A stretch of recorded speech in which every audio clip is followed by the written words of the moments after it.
Secular మత్తులో మునిగి తేలుతున్నావు హిందువులారా, ఒక్కసారి వీడియో చూడండి.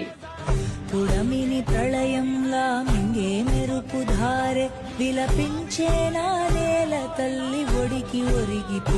చూసిరు కదా, ఇది జరిగింది ఎక్కడో కాదు, మన తెలంగాణలో వరంగల్లో అర్ధరాత్రి ఎవరు లేని చూసి విగ్రహం పైన దాడి చేసిరు. అరే మీరు ఒక అమ్మకు అయ్యా గుట్టింటే పట్ట పగులు ఏంట్రా లంజా కొడుకులారా, మీ తలలు నరికి ఛత్రపతి శివాజీ దగ్గర పెడతా లంజా కొడుకులారా.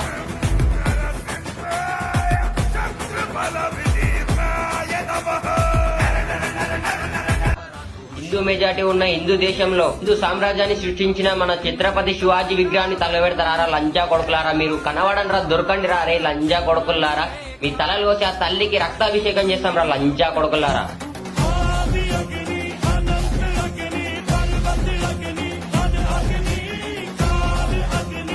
హిందూ సామ్రాజ్యం కోసం పోరాడిన ఛత్రపతి శివాజీ విగ్రహాన్ని తలబెట్టిరు. రేపటి నాటిని ఇంటిని తలబెట్టడానికి గ్యారెంటీ ఏముంది? ఇప్పటికన్నా కళ్ళు తెరని ఓ సెక్యులర్ హిందువులారా, మన హిందూ ధర్మం మీద ఎన్ని దాడులు జరుగుతున్నా ఎవ్వరేం రియాక్షన్ తీసుకుంటలేరు. దయచేసి చెప్తున్నా, ఈ వీడియో ప్రతి ఒక్కరికి షేర్ చేయండి, ప్రతి ఒక్క హిందూకి అందేటట్టు షేర్ చేయండి. జై హింద్, జై శ్రీరామ్.